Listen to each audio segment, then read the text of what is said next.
I'm going to talk to Dr. Josipa Petrunic, who is the president and CEO of CUTRIC, the Canadian Urban Transit Research and Innovation Consortium, about Quebec's recent purchase of $5 billion of electric buses. So welcome to the interview, Josipa. Thanks for having me, Markham. Look, this is a big deal. I mean, when this deal is completed, as I understand it, Quebec will have half of all of North America's electric buses. Why is Quebec in the forefront of this? I think if you're on the outside looking in, it looks like a huge investment out of the blue. But if you've been tracking Quebec for the last 14, 15 years, it's not at all surprising. Quebec, first of all, of course, has a bus manufacturer locally based. So it's about jobs. They have Lion Electric and Nova Bus, which is part of Volvo Group. But they're not the only place that has electric buses. I mean, Manitoba has New Flyer, and New Flyer owns about 80% of the North American market right now. So what gives? And what gives is that back in 2007, way back, when really nobody was that committed to carbon taxes and cap and trade, Quebec launched its cap and trade system. And since that time has generated billions of dollars off the cap and trade system, which is basically carbon pricing. So it has cash to spend. It's actually doing very well economically despite COVID because of cap and trade. And so what they're doing is basically saying, look, we have a green plan by 2030. More than a majority of our buses, school buses, transit buses, and other vehicles will be electric. We've got this cash from cap and trade. So we're going to take this cash and plunk it into technologies, many of which are locally manufactured for job creation. It makes a lot of logical sense. And Francois Legault basically issued what he needs at COP26 to be a leader. Well, I guess this isn't surprising. Alberta does that with its tier industrial carbon price. So BC does it with its carbon tax. So that's where the financing comes from.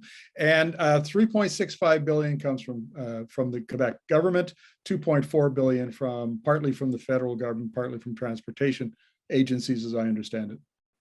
That's right. And actually, if you're looking at those numbers saying, well, that's a lot of money to Quebec, depending where you are, it's actually not, because the feds have committed to covering 50% of everybody's electric buses, roughly. And so Quebec is actually asking the taxpayer to cover less than that. So the provincial taxpayers are covering the bulk of what in the rest of Canada will be covered by the federal taxpayer.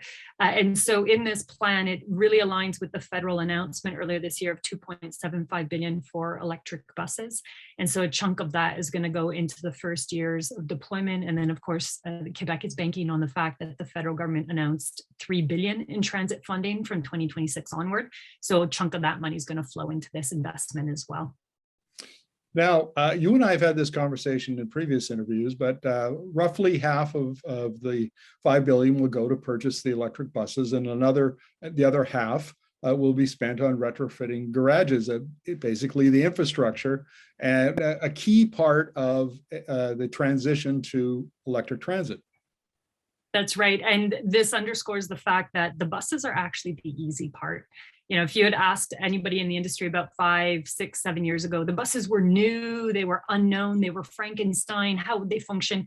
Now they're known technology, nobody's scared of them. It's really the infrastructure piece that's complicated. How many chargers? What power level? Where will they be stored? How much real estate at the depot? Does the depot even have a transformer that can get power to it other than to turn on the lights? Because that's been the bulk of the electrical need at most transit facilities. So that electrical infrastructure piece, that's the big piece of the pie and the complexity element. It's not surprising, therefore, that about half the money is going to go to actually fixing up the garages, building out the electrical lines, and probably installing not just chargers, but energy storage devices as well. Now, I found it interesting that the Quebec government said that it's already talking to Nova Bus and Lion Electric, so which you would expect because they're going to domestic manufacturers. But the premier didn't said that they may let some of the contract out to out of province manufacturers. I thought that was a little surprising. Yeah, well, I mean, he's not a socialist, right? Like, it's not the NDP in power. It's not a socialist government. So they are open to globalization and liberal economics. And at the end of the day, it is a lot of money. So taxpayers need to make sure that they're getting the lowest possible cost for the highest possible quality product. Nova Bus is competitive. Volvo Group is competitive. But if all the money went to a local manufacturer, you'd have the ongoing classical issue without competition of price inflation. I mean, that's not a Novabus issue. That is a market issue that anybody from Karl Marx onward would have informed you of, or Adam Smith onward. So that's really what Legault is pointing to, is that it's not going to be a protected market. It's expected to be competitive. So Novabus will have to compete against bids from low-cost Chinese manufacturers, for example. And that should result in competitive pricing, even if Novabus wins, as many of us expect might be the case, given the job story. If they can get it in, they'll have to compete globally with that price point. Another interesting part of this deal is, according to the government's plan for a green economy, by 2030, 55% of city buses in the province are going to be electric. That sounds like a very ambitious electrification program. It is and it isn't. I mean, if we think of ourselves as, okay, it's 2022 now, but really a lot of electrification plans started in 2020 into 2021. And buses typically have a 10 to 12 to 18-year life cycle in Canada. So it's feasible, all other things being equal, that if agencies started planning in 2020, which a lot of them did, that by 2030, you could get to 30, 40, 50% of your fleet being electric if you were aggressive. So you do have to be aggressive. It's not out of the world, therefore, to think that that's possible. In the case of Quebec, what they've done beyond a lot of other agencies or jurisdictions is they've indicated that they may well retire buses before the natural end life of that bus. So if a bus could last 18 years, but it's diesel, it might be retired a few years early in the interest of climate action. Doesn't mean the asset is wasted. Typically, those vehicles are sold off as secondhand buses to other agencies around the world that can't afford new buses. So it's not a total loss to the taxpayer, but it is a choice that the government is taking to electrify sooner rather than later for climate action.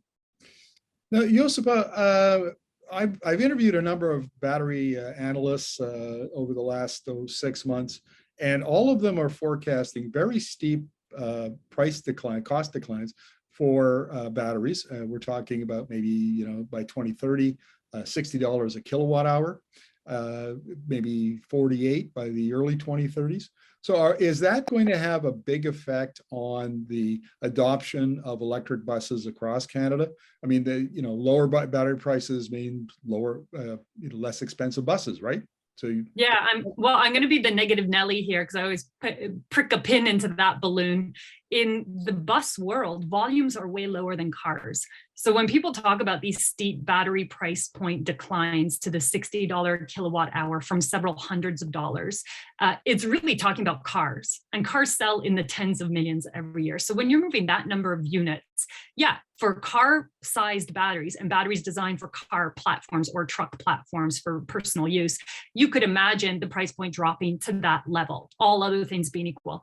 In the bus world, we're talking about hundreds of units a year. So volume is not there to equate to the same kind of price point reduction. So whether it's the same battery manufacturers, the Samsungs and Panasonics, or it's different manufacturers like the A123s and others that go into bus platforms, the volume won't be the same. So we will see price point reduction, but we're not going to see that steep exponential decline that the car world is going to see. That's not going to be the only price point reducer. The other thing that I would note here too is some of that's going to be mitigated by the fact that, yay, electric, I'm a big believer, but somebody's got to recycle this stuff. And there's a whole heck of a lot of waste here. Somebody's going to start taxing it. There's going to be some kinds of taxes that we're going to have to impose on the second life use or the recycling or the material reharvesting. Somebody's going to have to absorb that cost, and it's probably going to be the transit agency as the client that's going to have that price point passed to them. That industry doesn't exist. I don't know how expensive that industry is going to be, but it's going to be passed on to the client, and that is the transit agency. So I'd put that out there, not to say it's not going to reduce in price. We would expect volume leads to price point reduction. That's market economics, but there are some unknowns about the additional costs, and the volumes for busing are not the same as cars. Josipa, thank you very much for this. Always appreciate your insights. Thanks so much, Markham.